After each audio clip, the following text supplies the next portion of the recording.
Esta ponencia tiene como título La nación que se muerde la cola, discurso político, masculinidad e intelectuales en la película Cascabel. Cascabel, de Raúl Araiza, 1976, es una película mexicana hasta ahora ignorada en el canon de los filmes de su década.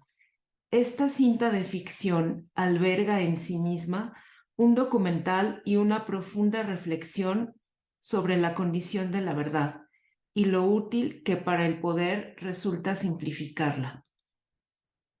Alfredo Castro es un director de teatro universitario al que le proponen dirigir un documental producido por el gobierno sobre los lacandones, un grupo indígena que habita en la selva, en la frontera entre México y Guatemala, en el marco de la entrega de tierras por parte del Estado. Alfredo pretende modificar el enfoque y la narrativa del guión original para ofrecer un panorama complejo del problema lacandón, aunque para ello deba enfrentarse a los intereses del gobierno en turno. El propósito del análisis de Cascabel es doble.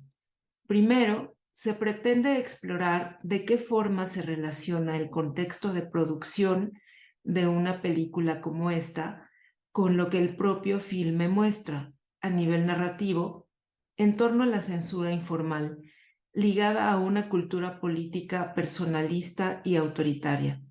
En segundo lugar, se quiere examinar la figura del intelectual crítico opuesto a la racionalidad de un poder político omnirregulador, regulador incluso de la disidencia, intelectual que es, al mismo tiempo, inflexible, autocrático y desconectado de los principios de horizontalidad y equidad hacia las mujeres y en la vida íntima.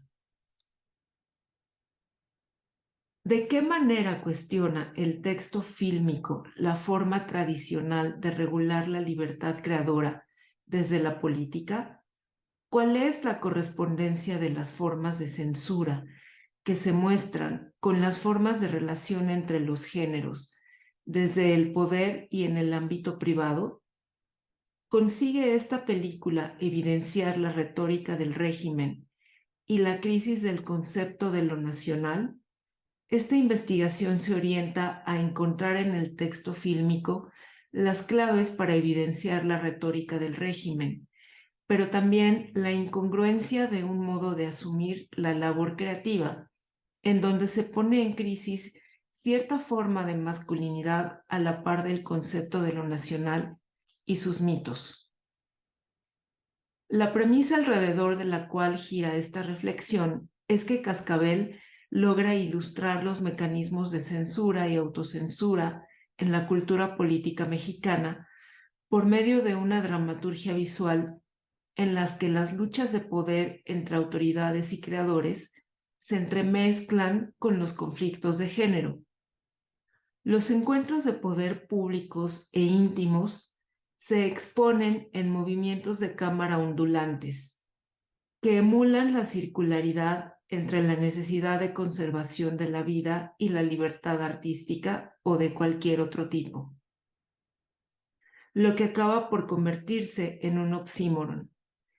La dialéctica fallida entre la hombría del proveedor expresada en la sumisión ante el poder aparece de manera constante, pero subrepticia, en la corporalidad de la serpiente.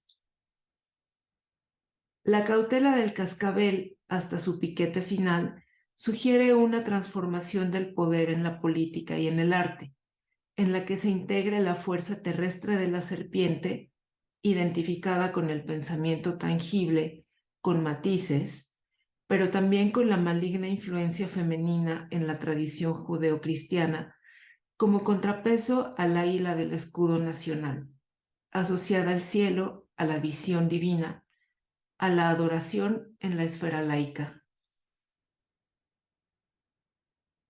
Cascabel es una película realizada durante un periodo, el gobierno de Luis Echeverría Álvarez, de 1970 a 1976, en el que el Estado mexicano asumió el liderazgo en la producción cinematográfica.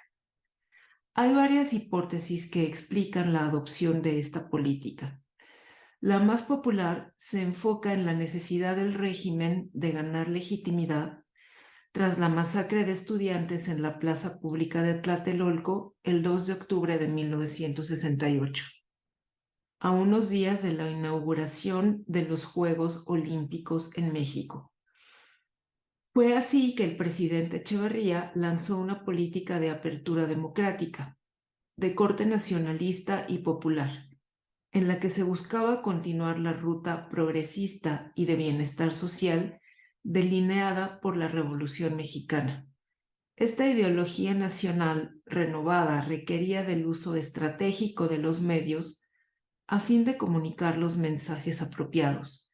En este sentido, se pretendió que el cine jugara un papel central. Otro punto de vista sostiene que debido al fracaso del gobierno por involucrarse en la televisión, lo cual implicó la pérdida del control de un espectro importante de los medios de comunicación, se inclinó por el apoyo a una cinematografía artísticamente propositiva, incluso crítica en un primer momento, y más tarde hacia un cine con pretensiones de calidad, pero que respondiera a los requerimientos ideológicos del oficialismo. El apoyo estatal que recibieron las películas filmadas en este periodo ha llevado a mucha gente a preguntarse si los autores estaban realmente plasmando sus propias preocupaciones críticas en sus obras o si éstas se plegaban furtiva o abiertamente a las exigencias del régimen. Se ha afirmado incluso que la renovación del cine en este periodo se valió de la mitología de la crisis, es decir, de enfatizar una situación de decadencia para crear una modernidad nueva que dé continuidad a un orden anterior con una fachada pseudo-progresista. Es probable que el objetivo de la política cinematográfica echeverrista, desde sus más altas esferas, haya sido justo ese. Sin embargo, no se puede acusar a una gran parte de las cintas filmadas en el marco de esa estrategia de conformarse al ideario de exaltación de valores nacionales rancios o a una corriente de izquierdismo oficial. Por el contrario, muchas películas problematizaron la contradicción de una política de aparentes libertades, en la que las prohibiciones se filtraban cautelosamente, provocando una verdadera crisis en los valores de los artistas y un cuestionamiento de su lugar como individuos, cuyo carácter masculino se había identificado con el Estado, con la nación. Cascabel es uno de estos filmes. Alberto Ruiz Sánchez habla de los rasgos mitológicos del discurso que se asume como un poder original, que otorga nueva vida al mundo en el cual, para él, coincide con el de las autoridades cinematográficas de la era echeverrista. El primero de ellos es la densidad.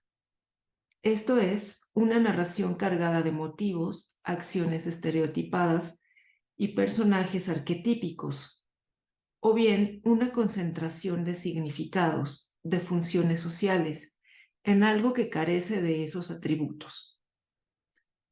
El segundo es la proliferación de tácticas que ayudan a dispersarlo. Más que cambios reales, es el propio mito el productor de efectos mediante la movilización, el enfrentamiento, la promoción, los estereotipos en el lenguaje verbal y plástico. Y por último, el tercer rasgo del mito se refiere a la integración estratégica de un conjunto de fuerzas sociales.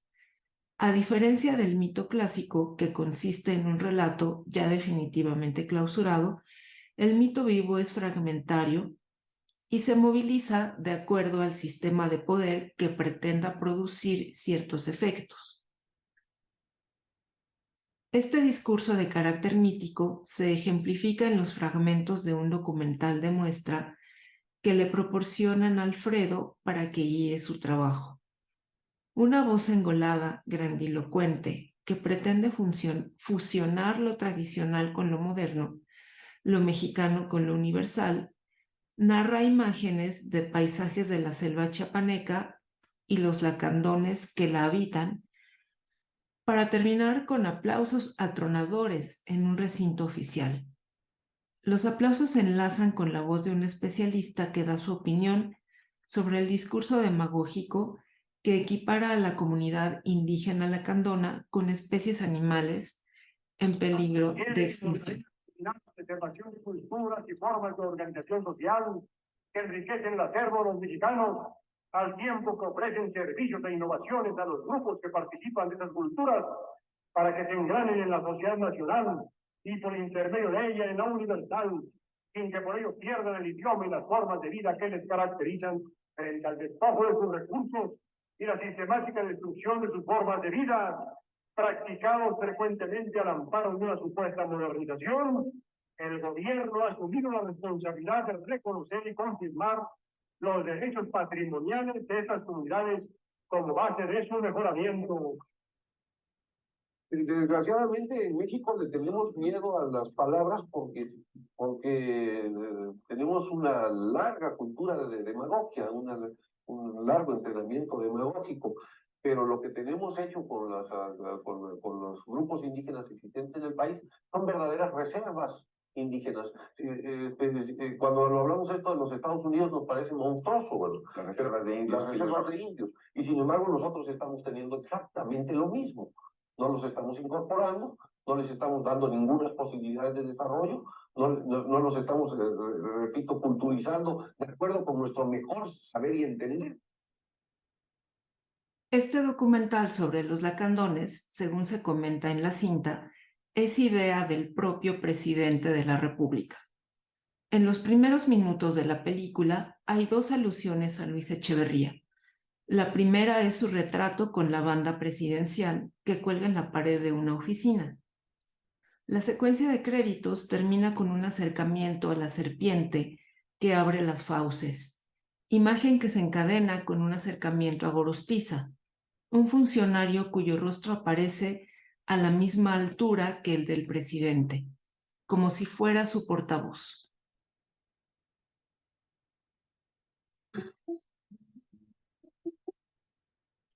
Ahora se puede decir la verdad, sin presiones, olvídense las presiones.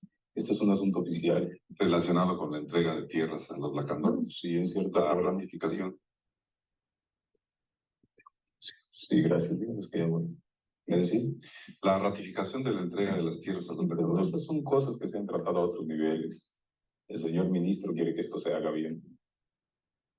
La segunda, una leyenda en la pared del teatro, en donde se presenta la obra que dirige Alfredo y que dice: aquí no vamos a decirles a los artistas cómo deben pensar y cómo deben crear. Los seguiremos dejando en absoluta libertad de expresarse frente al gobierno, en favor o en contra. No queremos artistas al servicio de grupos burocráticos. Esta leyenda es completamente visible en el momento en que el director anuncia a sus actores que van a eliminar la escena de los líderes sindicales charros, es decir, de los líderes corruptos y traidores que se venden al gobierno. Alfredo acepta la censura en el medio teatral, pero discute con Gómez Rull, el funcionario que ha suprimido algunos fragmentos del documental para que se conserven las partes que explican la situación real de los lacandones. En esta conversación, el funcionario acorrala a Alfredo contra la pared, en un plano medio corto que se va ampliando.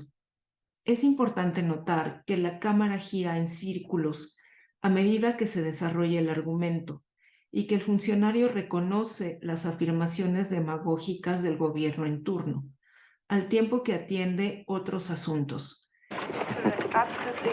¿Bien? Sí, pero ¿qué opina? No sé qué decirle. No, dígalo con franqueza.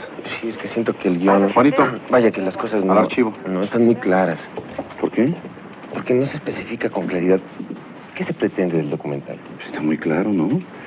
Se pretende reflejar la realidad en la que viven los lacandones. Pero si se pretende la realidad, entonces ¿por qué se han tachado cosas en el guión? Usted dice que no hay censura. No, y no la hay. Es que, mire, arriba se mueven muchos intereses, ¿no? El presidente dice algo y todo el mundo lo repite y lo seguirá repitiendo hasta donde sus intereses no se vean afectados. Ah, bueno, ese es el punto. Entonces yo digo, ¿qué objeto tiene hacer un documental si no se puede decir la verdad así tal como es? Mire, Alfredo, este país es un país en el que nunca se dice que no, pero tampoco se dice que sí. Siempre se tiene uno que mover entre medias verdades y medias mentiras. No, déjeme terminar. Aquel que encuentra el justo medio es el que triunfa, ¿me entiende? Pero entonces, déjeme decirle que yo soy director, yo no soy político. Pero usted hace política y los funcionarios antes que funcionarios son políticos, está muy claro. Bueno, entonces, ¿para qué se pregona tanto que se puede decir la verdad y todas esas cosas? Demagogia, Alfredo, pura demagogia. Pero además, el público no está preparado para todo tipo de información. Con ese pretexto siempre se tratan de justificar. Sonia, ¿cómo le va? Ahorita la atiendo. Lugo es el guionista del documental, a quien no se le permitió dirigirlo porque se aceptó que lo hiciera Alfredo, un recomendado. Una vez que Alfredo es excluido del proyecto y Lugo se encarga de la dirección, asume las prácticas de autocensura para no tener los mismos problemas que su antecesor. Mientras Lugo le pide al fotógrafo que arregle el escenario para ocultar las insalubres condiciones de vida de los indígenas, algo que Alfredo quería mostrar, hay un montaje paralelo en el que el antiguo director aparece sentado en el piso, fuera de foco en el fondo del cuadro, mientras el reptil serpentea en primer plano. Oye, yo quisiera ver... Perdón, oye, la toma es cuando ya el niño haya nacido, a partir de eso, en el momento de la nalgadita, una cosa así. No, todo el parto completo. Oye, pero va a ser muy fuerte eso, ¿no? ¿Pero por qué? Además estamos protegidos con los acercamientos que hagamos y todo Sí, eso. le metemos luz tenue y eso, ¿ok? Sí, en la edición así quedamos. Lo tenían planeado, Sí, ¿no? muy bien. Sí, perfecto. ¿Sabes qué sería bueno? Si podemos poner algo de color. Pero vamos a falsear todo. No, pero es que sí, mira, evitaríamos muchas cosas, que se vea tanta suciedad, la promiscuidad. Pero así viven ellos. Pues no importa. ¿Y qué sugieres que pongamos? Zarape o Juan. algo. Juan. Consíguete un zarape de saltillo. Oye, no, folclórico, sin bonito. bromas. Hemos trabajado mucho tiempo juntos. Tú sabes lo que son estas cosas. Además, si viene con Gómez Rubio, es para qué, para no caer en el mismo problema de Alfredo, ¿no? Ahora vamos a trabajar. Arregla lo mejor, pues, limpia bien todo eso para que no se vea tan sórdido aquí. Sí, señor. En su amplio estudio sobre los intelectuales y la política en México, Roderick Camp afirma que el poder de la clase gobernante proviene de sus lazos con el poder ejecutivo, con la burocracia federal y las agencias descentralizadas del Estado. El prestigio social se mide por la influencia pública que se tiene, por tanto, el éxito de las personas públicas se conecta estrechamente con el poder político, es decir, con las relaciones de amistad que se tejen en grupos o camarillas, en cuya cúspide se encuentra el presidente. Los intelectuales no han sido ajenos a estas formas de relación, ligadas a personalidades individuales, que son la extensión del poder presidencial, y ante las cuales es muy difícil claudicar. Alfredo es el prototipo del intelectual que se esfuerza por desvincularse del sistema de protección política que condiciona la actuación de los apadrinados.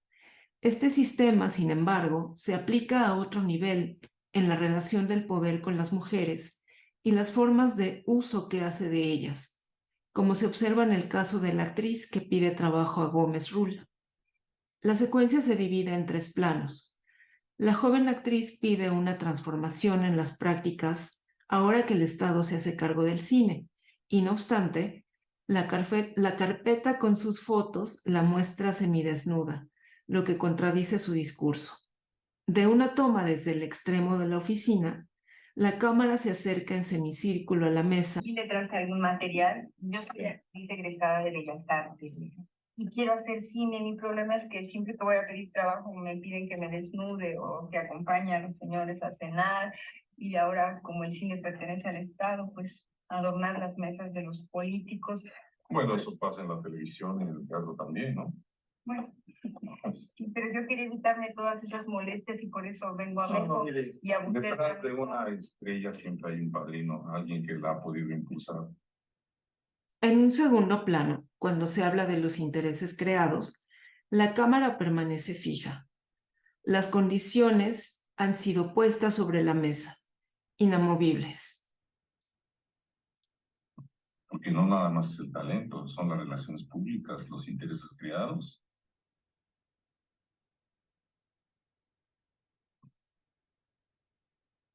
En un tercer plano, la cámara continúa fija, pero esta vez hay un breve paréntesis para un acercamiento a las fotos del semidesnudo, mientras el funcionario afirma que considera innecesaria una prueba de actuación.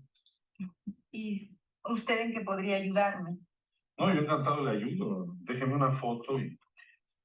Si usted gusta, yo le puedo hacer una prueba de actuación. No, no es necesario. No, perdóneme, no es necesario. Déjeme esta foto. Le voy a dejar un póster mío. Ah, perfecto. Sí, está bien. Claro.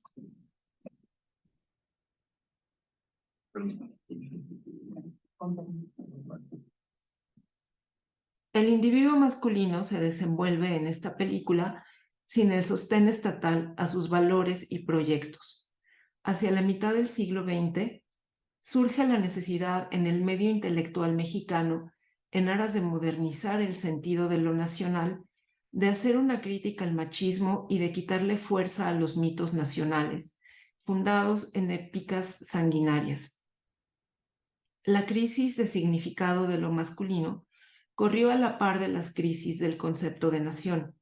Hacia los años 70, una vez que la autoridad se había consolidado en manos civiles, el deseo de la élite política de resaltar mediáticamente el ideario de la revolución se estrelló con la pretensión de los intelectuales, entre ellos los cineastas, de poner en entredicho la racionalidad de la nación patriarcal.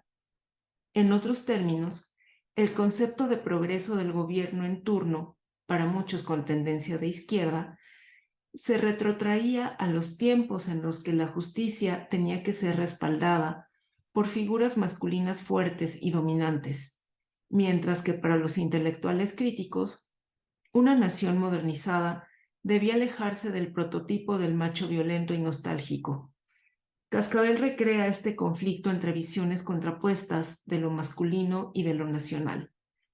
La propia obra teatral que dirige Alfredo, Waiting for Lefty, Esperando al zurdo, de Clifford Odets, escenifica la inconformidad de una esposa ante la pasividad política de su marido en un diálogo en donde la cámara gira como el cuerpo ondulante de la serpiente, como la conversación ondulante entre Alfredo y Gómez Rull.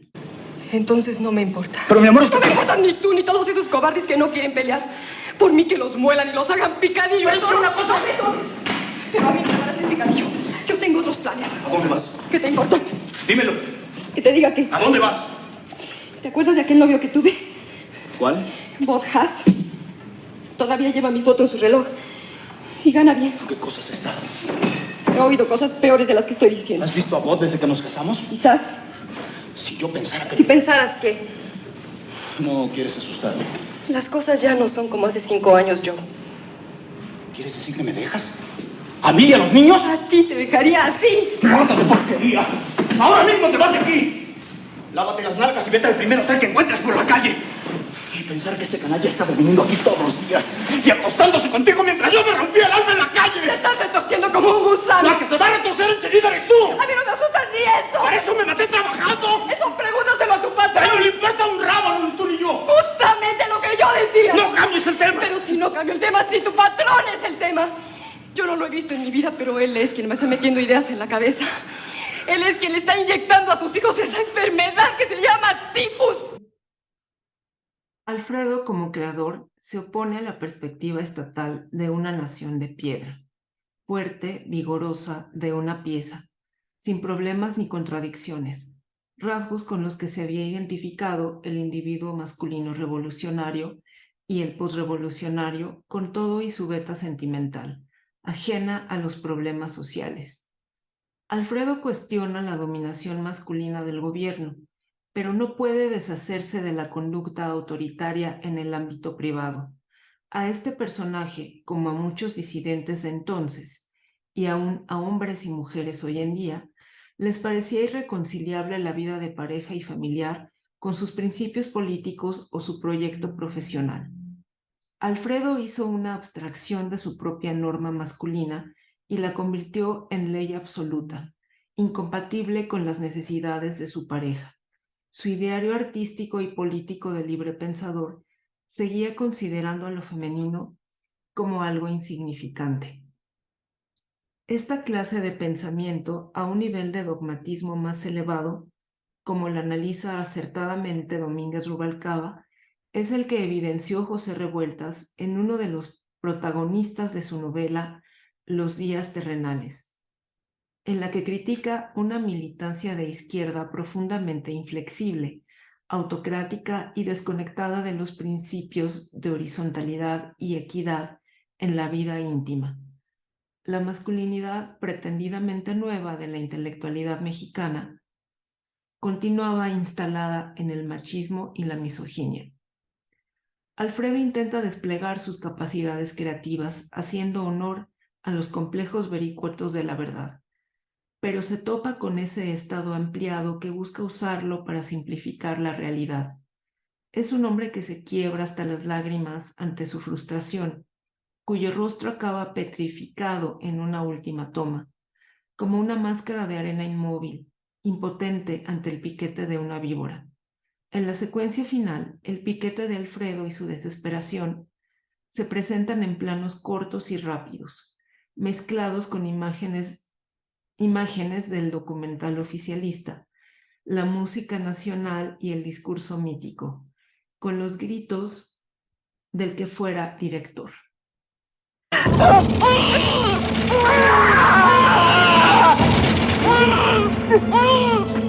Y así, al retirarnos de este hermoso rincón de nuestra patria, no podemos dejar de pensar que las instituciones emanadas de nuestra revolución luchan y seguirán luchando con redoblados esfuerzos por llevar a nuestros hermanos que habitan ese dorado jirón de nuestra patria el adelanto y el progreso que todos los mexicanos debemos compartir, porque todo en Chiapas es México.